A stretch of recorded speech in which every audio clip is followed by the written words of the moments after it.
Hey, what's going on everybody? Frank Valkyria, welcome to the channel. Today we're doing a series of classic metal, hard rock, live performances of the greats. Yes, so let's go together exploring. This time we're doing Iron Maiden, Brave New World, live at Rock in Rio, 2001. It's already 20 years ago. That's weird. Yes, let's go. Everything that's as like 2001 or 2 or 3 in it feels like it was 3 weeks ago. All right? Subscribe. It's free. No, really, it's really free.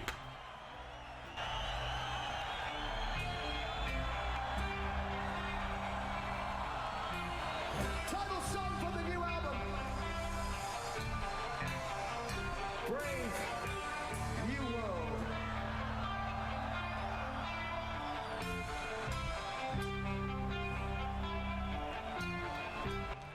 I was also lucky to see Iron Maiden here in 2003. Great band. Wow. I mean, those guys are like AC/DC, like just fantastic live performers. Just all of them.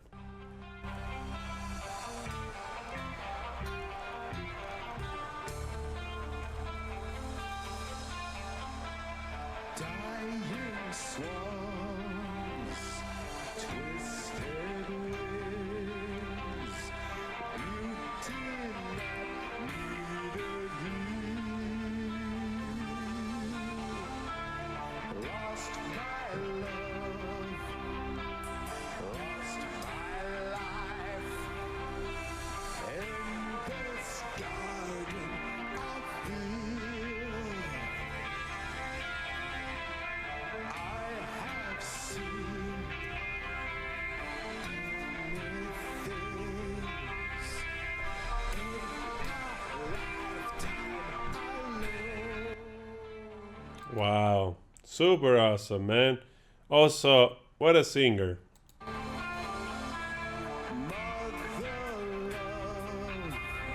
love is no more. Break this savage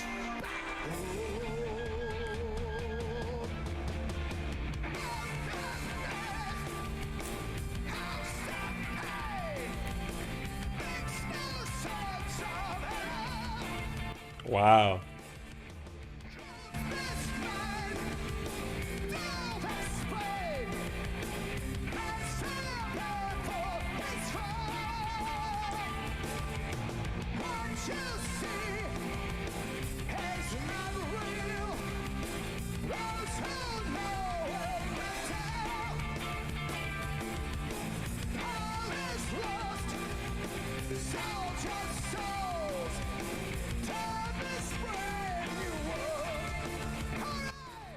I mean, Bruce Dickinson is such a great tenor. I mean, he can just belt out those notes like every other day, every other moment, like it's just nothing.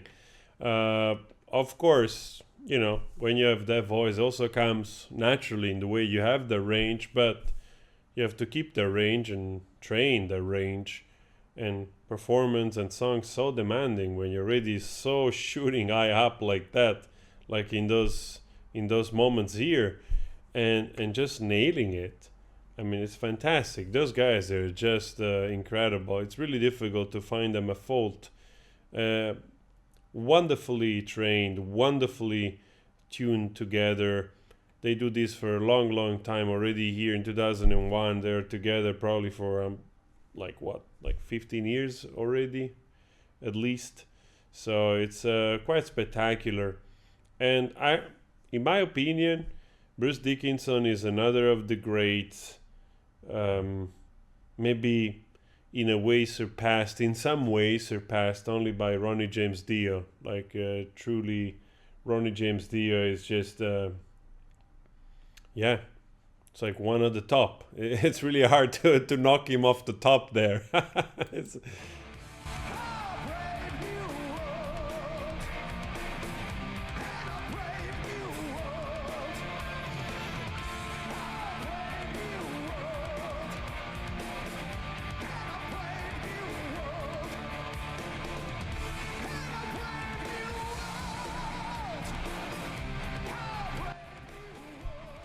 I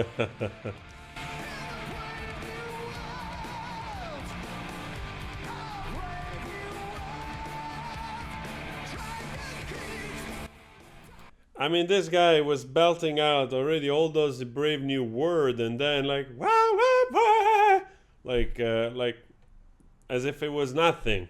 I mean, really remarkable. Every time I listen to Bruce Dickinson sing, I'm like, this guy is running around, jumping, hitting every note. Wow.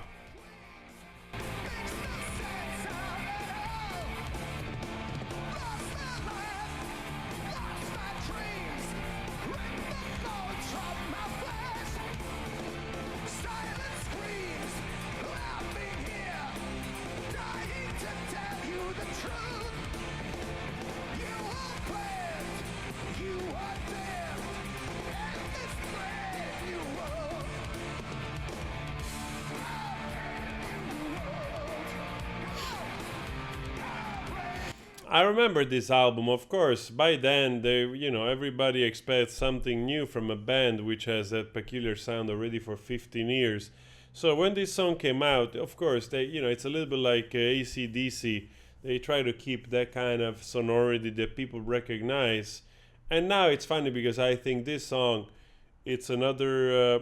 I don't want to say it's one of the better songs. I don't think so, but definitely it's a recognizable song by now, because I think it was quite successful in being also more commercial. You know what I mean?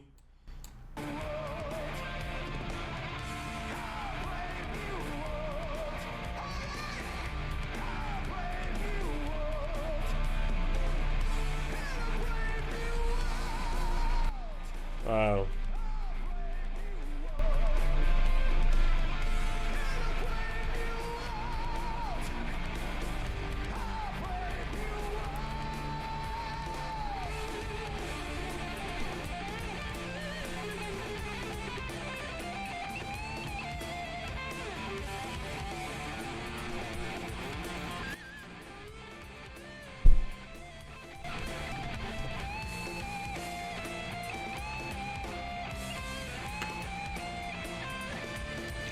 I mean, Iron Maiden is very peculiar because I think it's one of the few bands which goes around with three guitar players, and they do those very beautiful, intricate doubling of sometimes doing the same rhythms together, two or maybe even three guitars, or just two guitars, and then of course the rhythm, and they do it so well. They do it so well and creates this beautiful, recognizable sort of stereo of those riffs they do. And the live performance, man, wow, again, just incredible.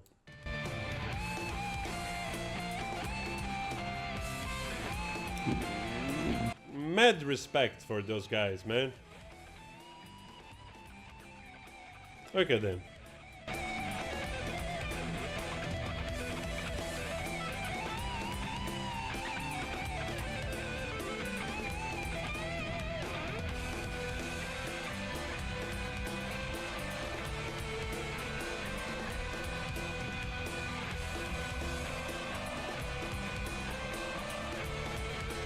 I mean, you hear the Brazilian audience just doing the ho-ho together on the guitar. Fantastic, really fantastic. Those guys, they deserve where they're at. I told you the joke. I told you the anecdote, not the joke. I told you the anecdote when I saw them play here at this festival, which they were headlining, and I told you we were invited by the drummer of Typo Negative that we had met the day before in the cave here, like one of the few hard rock cafe metal bar that you could have in town in Amsterdam. So he was there, he was hanging out, he was happy that people sort of recognized him and so on and so forth, and he invited us. That's actually what he says, because we were like, oh dude, he lived in New York. I think he was also of Italian descendants, I think, if I'm not mistaken. And we were like, wow, man, you're the drummer from Typo Negative. And it was like, yes, I mean, here we get so much love, from the fans. I mean, I can literally said then I can literally walk, you know, in New York on the streets. Nobody knows who I am.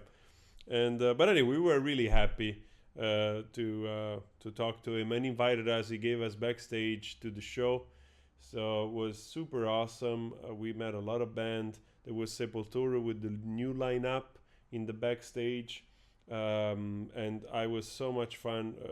We saw like Typo Negative. I was on the side of the stage, you know, when they were playing. But anyway, when Iron Maiden arrived, they arrived in their own bus, and I told this story already.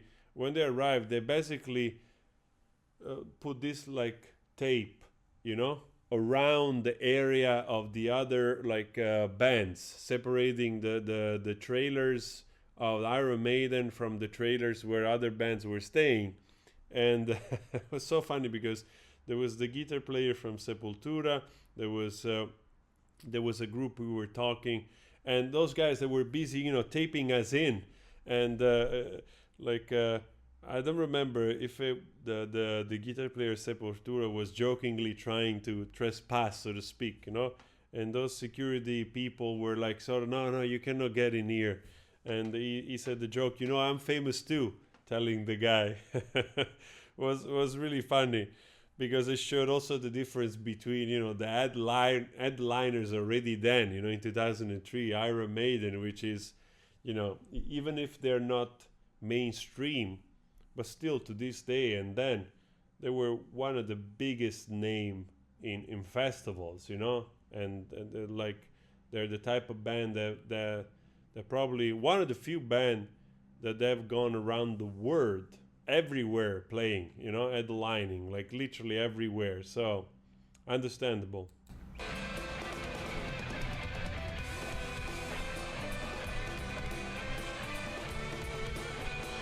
Oh yeah, by the way, we weren't allowed anymore on the stage when they played, unfortunately.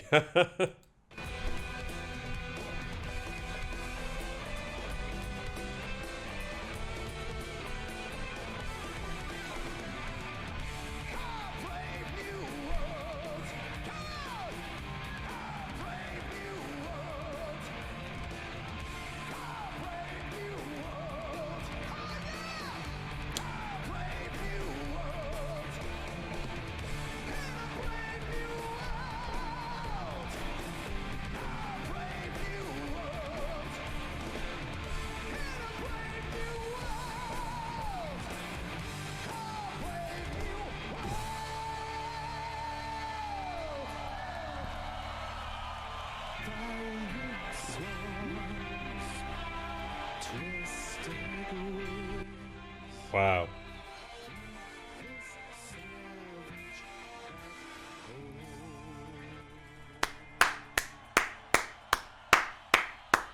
Wow.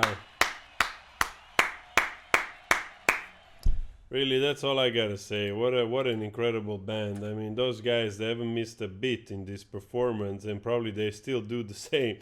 Like tight as hell. What an incredible band, huh? Those like we give it for granted. Like this music is so complex and performed live so well by musicians, you know, without the haze of strange gimmicks, you know. It's quite a testament to the quality of the craftsmanship of those people. And it's funny because a lot of those guys, they're self-taught, you know, they didn't go to school or didn't go to conservatorium, and they created some of the greatest recognizable songs in both their niche, even though it's like, you know, anybody knows Iron Maiden, at least the name. It's fantastic, really. I have such a good time. I was also a great fan of Iron Maiden. We had few albums back in the 90s, you know, and I was listening to them all the time. As a singer, I was super inspired by Bruce Dickinson, by his incredible voice and performance and live performances. It's just amazing. Truly one of the greats in terms of frontmen and singers. And it's a pleasure if anybody is discovering him now, today, by chance. You know, if you're part of the newer audience, younger audience, and you didn't know Iron Maiden, you're welcome. Guys, please go subscribe. I'll see you later. You take care. Thank you so much for being here. Ciao. Woohoo! I just said that. Deal with it.